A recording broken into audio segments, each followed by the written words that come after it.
कि तुम्हारा हीरो वो पर्दे पर दिखने वाला नहीं है जो मुजरे करता है, तुम्हारा हीरो वो नहीं है जो अपने जनाना हरकतों से लोगों को अपनी तरफ माइल करता है, तुम्हारा हीरो तो सालार मसूद गाजी है। तुम्हारे आइडियल ये बुजुर्ग हैं, तुम्हारा आइडियल ये पर्दे सीनी पर नाचने वाला फिल्मों में वो एक्टर और एक्ट्रेस नहीं। ऐ सुन्नी मुसलमानों, तुम्हारा हीरो खालिद बिन वलीद है, सुल्तान सलाहुद्दीन अय्यूबी है। अजीजा ने गिरामी वकार, जब हम तारीख को छोड़ देते हैं तो फिर हमें इसी तरह की ठोकरें खानी पड़ती हैं। इसलिए मैं नौजवानों से कहूंगा, वापस आ जाओ, इज्जत भी यहाँ है, इक्तिदार भी, ताकत भी यहाँ है। तुम अगर कुछ भी ना हो तुम्हारे पास, तब भी तुम एहसास कमतरी में मत आना। आज जैसे लोग तुम्हें वरगलाएंगे इस तरह बोलकर, तुम्हारी हालतें बड़ी खराब हैं, तुम्हारा फ्यूचर कुछ भी अच्छा नहीं होने वाला, उनसे कहो तुम अपना देख लो। हमारा फ्यूचर बताने वाला मदीने का ताजदार नबी मुकर्रम सल्लल्लाहु तआला अलैहि वसल्लम ने 14 सदियों पहले हमारा फ्यूचर भी बता दिया है। घर घर पर इस्लाम का झंडा लहराएगा। हाँ, हमें यकीन है मदीने वाले की बात पर। तुम इन तमाम बातों से न घबराओ कि तुम्हारा क्या होने वाला है।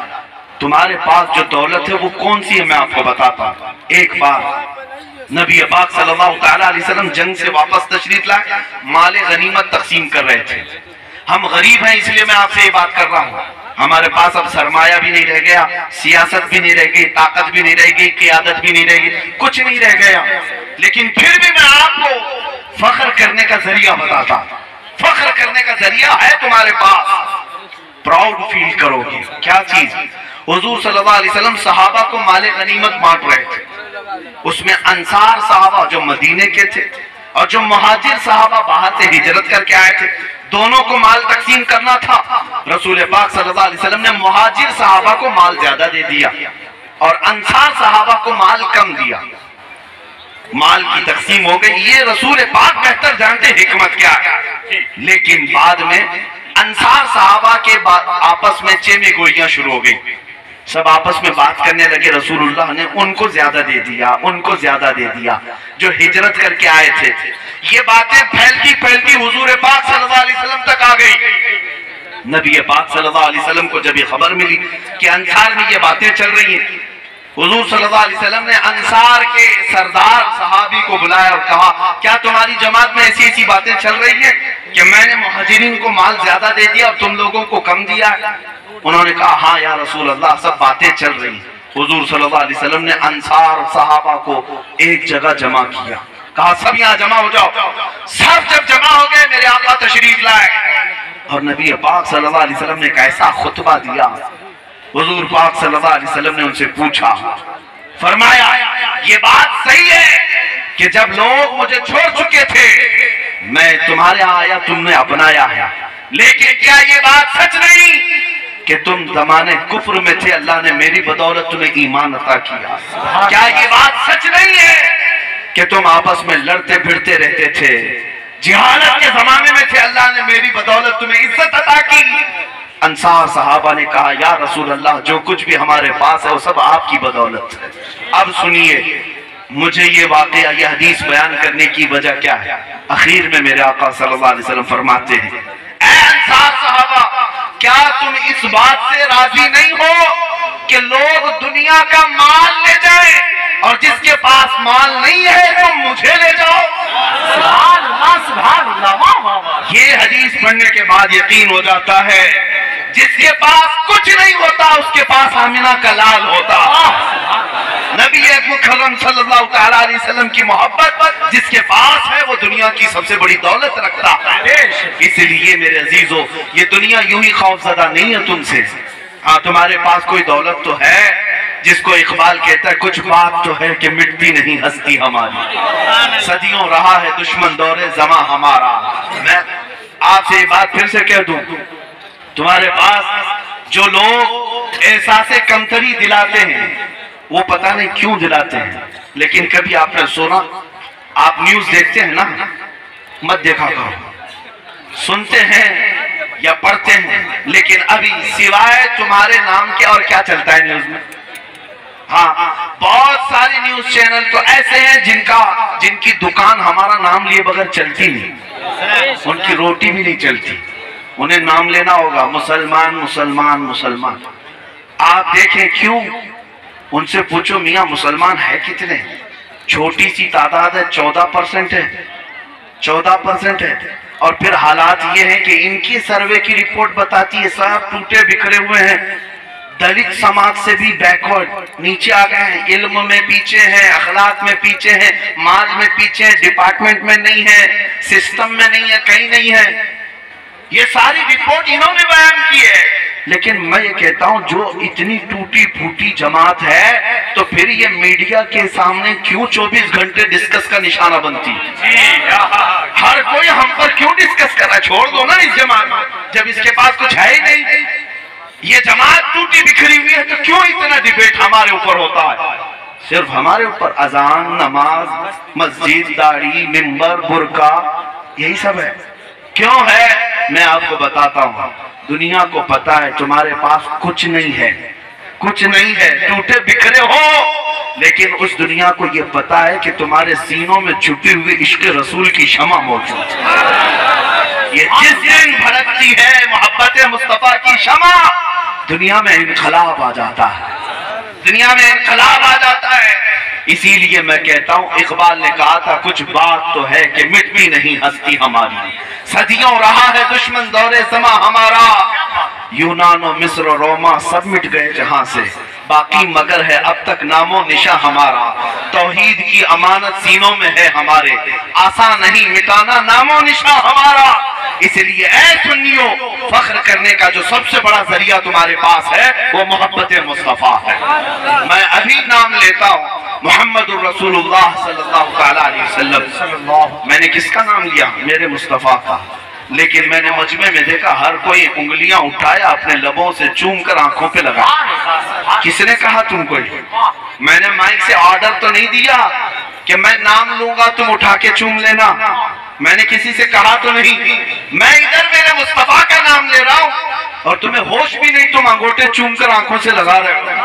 ये अलामत इस बात की है सब कुछ खो चुके हैं हम, लेकिन दिलों में अभी मेरे मुस्तफा की अजमत बाकी है, अभी बाकी है। वो नाम आता है तो अंगूठे लबों पर बेइख्तियार जाते हैं।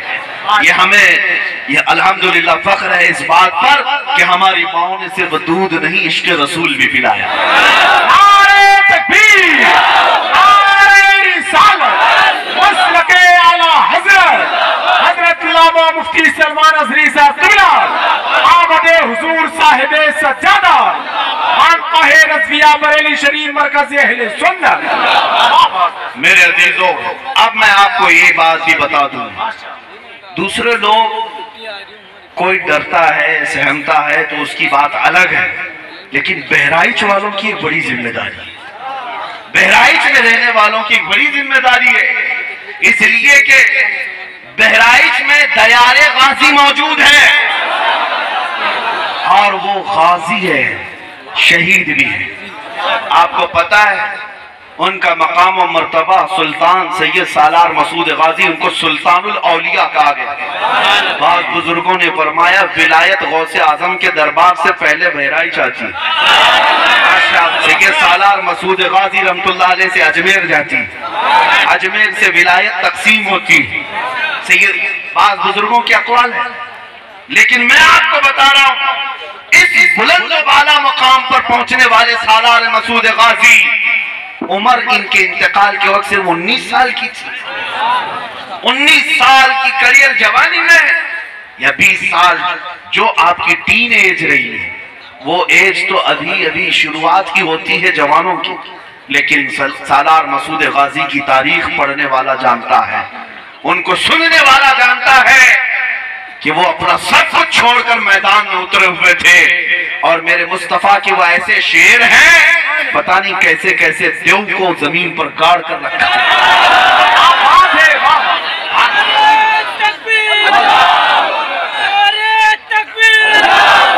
मैं अभी आया यहाँ पर, मुझे बताया गया है आप सालार मसूद गाजी रहमतुल्लाह ताला अलैह के वफात को सदियां गुजर गई 800-900 साल से ऊपर हो गया, लेकिन वो हैबत अभी भी जारी थी, वो हैबत अभी तक जारी थी।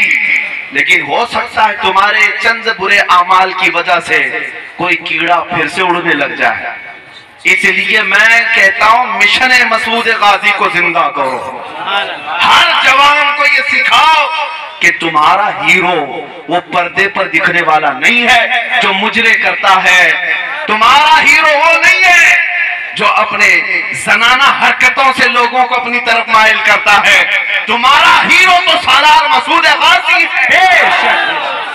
तुम्हारे आइडियल ये बुजुर्ग हैं, तुम्हारा आइडियल ये पर्दे सीनी पर नाचने वाला फिल्मों में वो एक्टर और एक्ट्रेस नहीं। ऐ सुन्नी मुसलमानों, तुम्हारा हीरो खालिद बिन वलीद है, सुल्तान सलाहुद्दीन अय्यूबी है। अजीजा ने गिरामी औकार, जब हम तारीख को छोड़ देते हैं तो फिर हमें इसी तरह की ठोकरें खानी पड़ती हैं। इसलिए मैं नौजवानों से कहूंगा वापस आ जाओ। इज्जत भी यहाँ है, इक्तिदार भी, ताकत भी यहाँ है। नबी पाक सल्लल्लाहु ताला अलैहि वसल्लम के दरबार में अब मैं अपने आखिरी मैसेजेस की तरफ जा रहा हूं।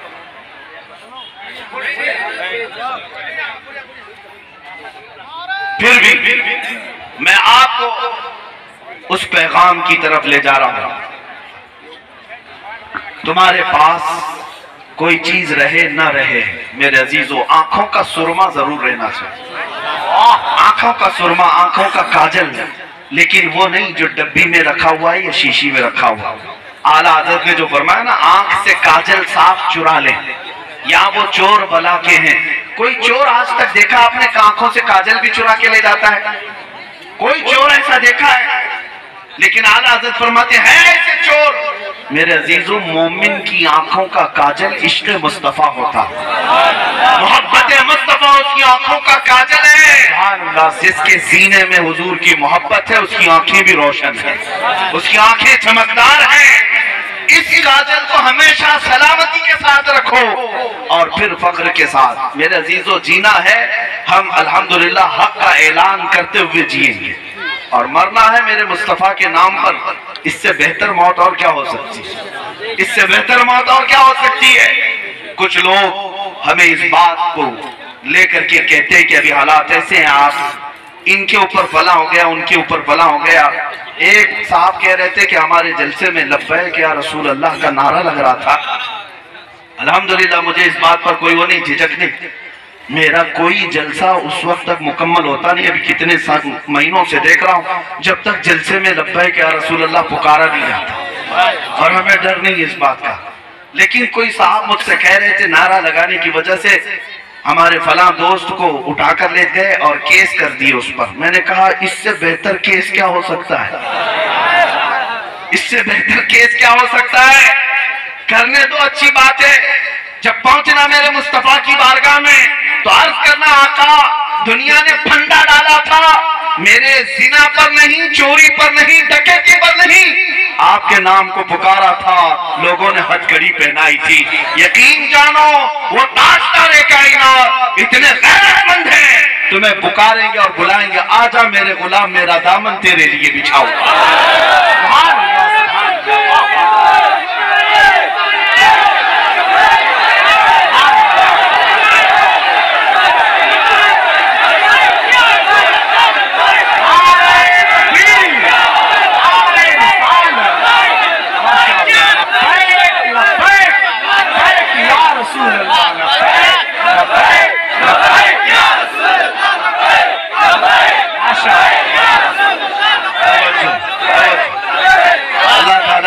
सलामत रखे।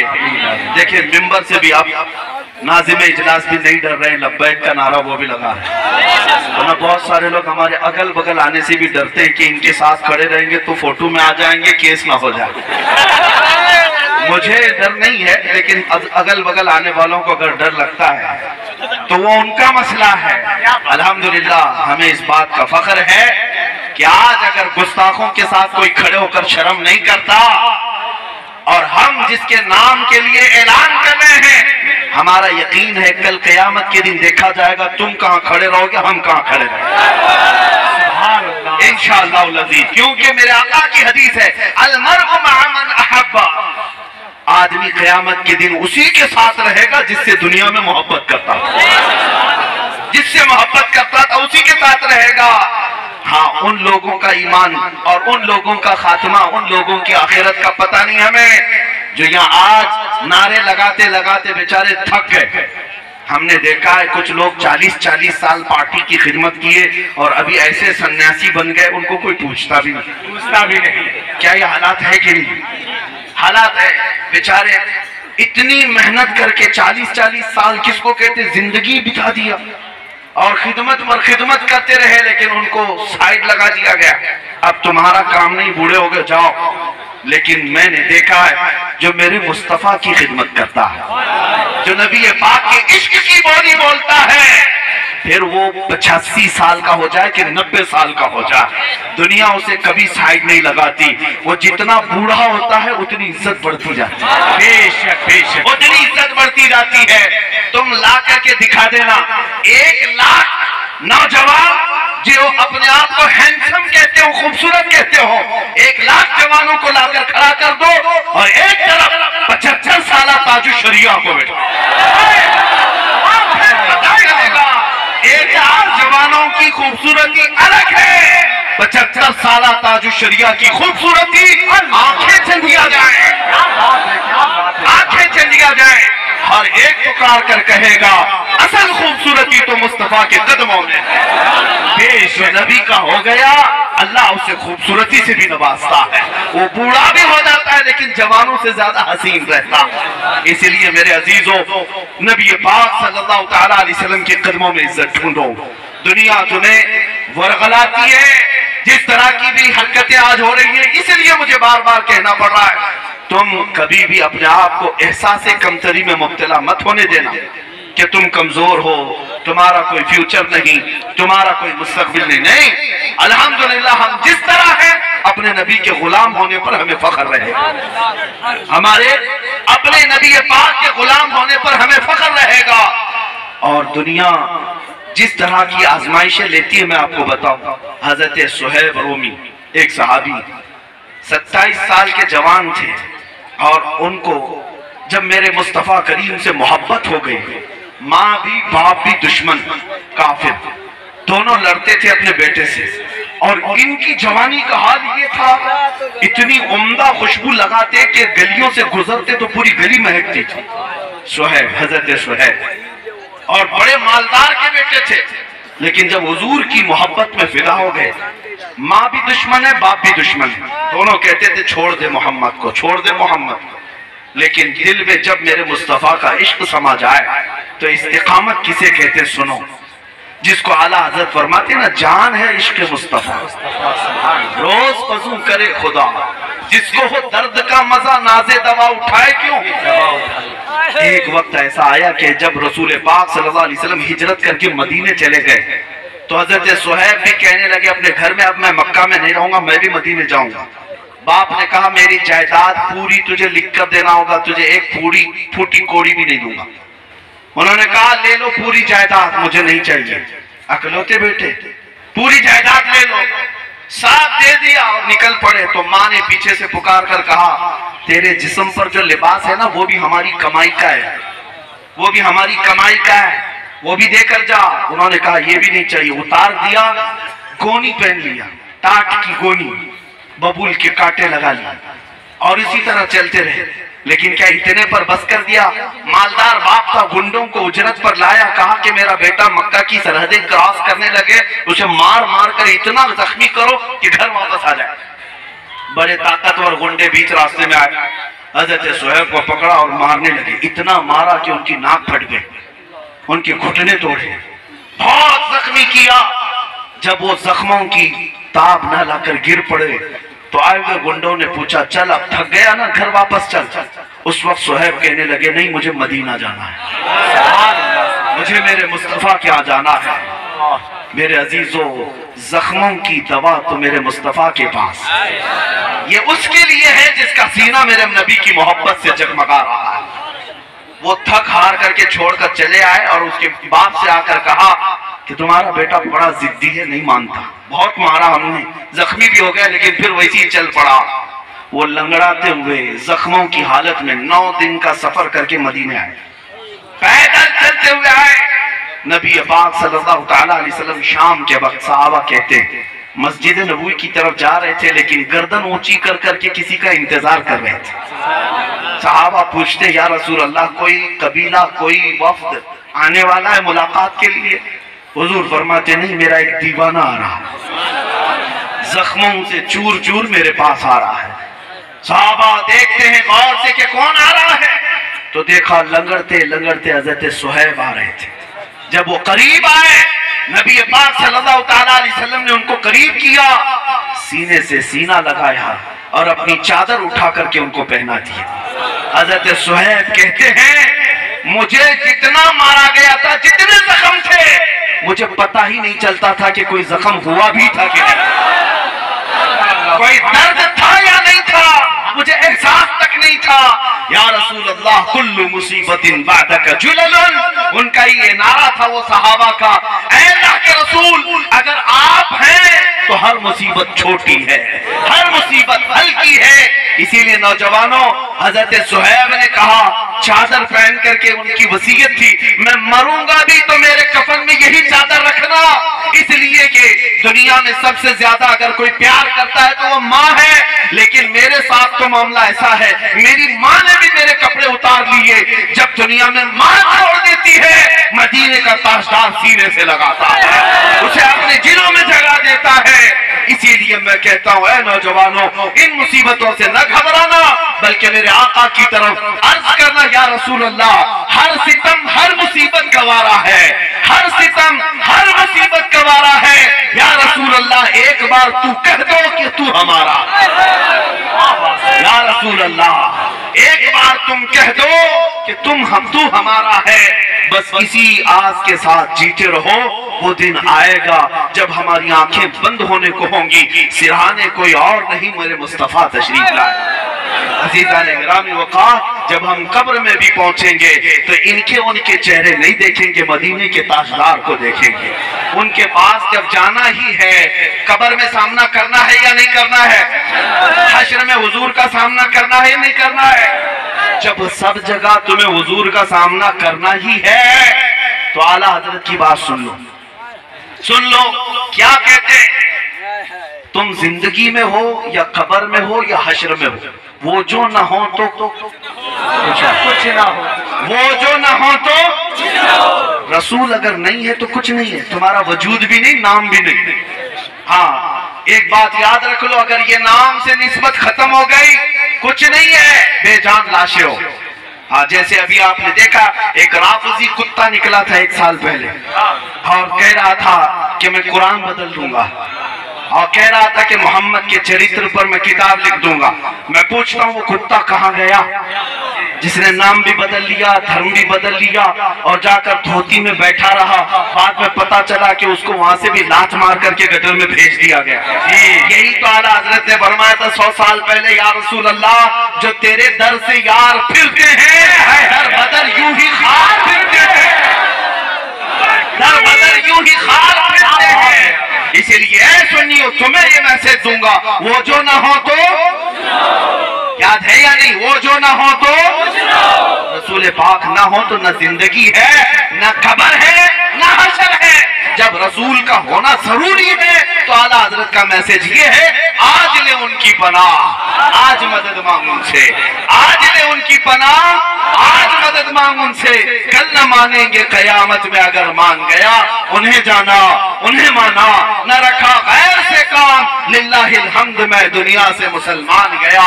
जिंदगी ये नहीं है किसी की किसी के लिए, जिंदगी है नबी की नबी के लिए। ना समझ मरते हैं जिंदगी के लिए, अरे जीना मरना है सब कुछ, जीना मरना है सब कुछ, जीना मरना है सब कुछ। या रसूल अल्लाह दहन में जुबान तुम्हारे लिए, बदन में है जान, हम आए यहाँ उठे भी वहाँ। वाखिर दावाना अल्हम्दुलिल्लाहि रब्बिल आलमीन।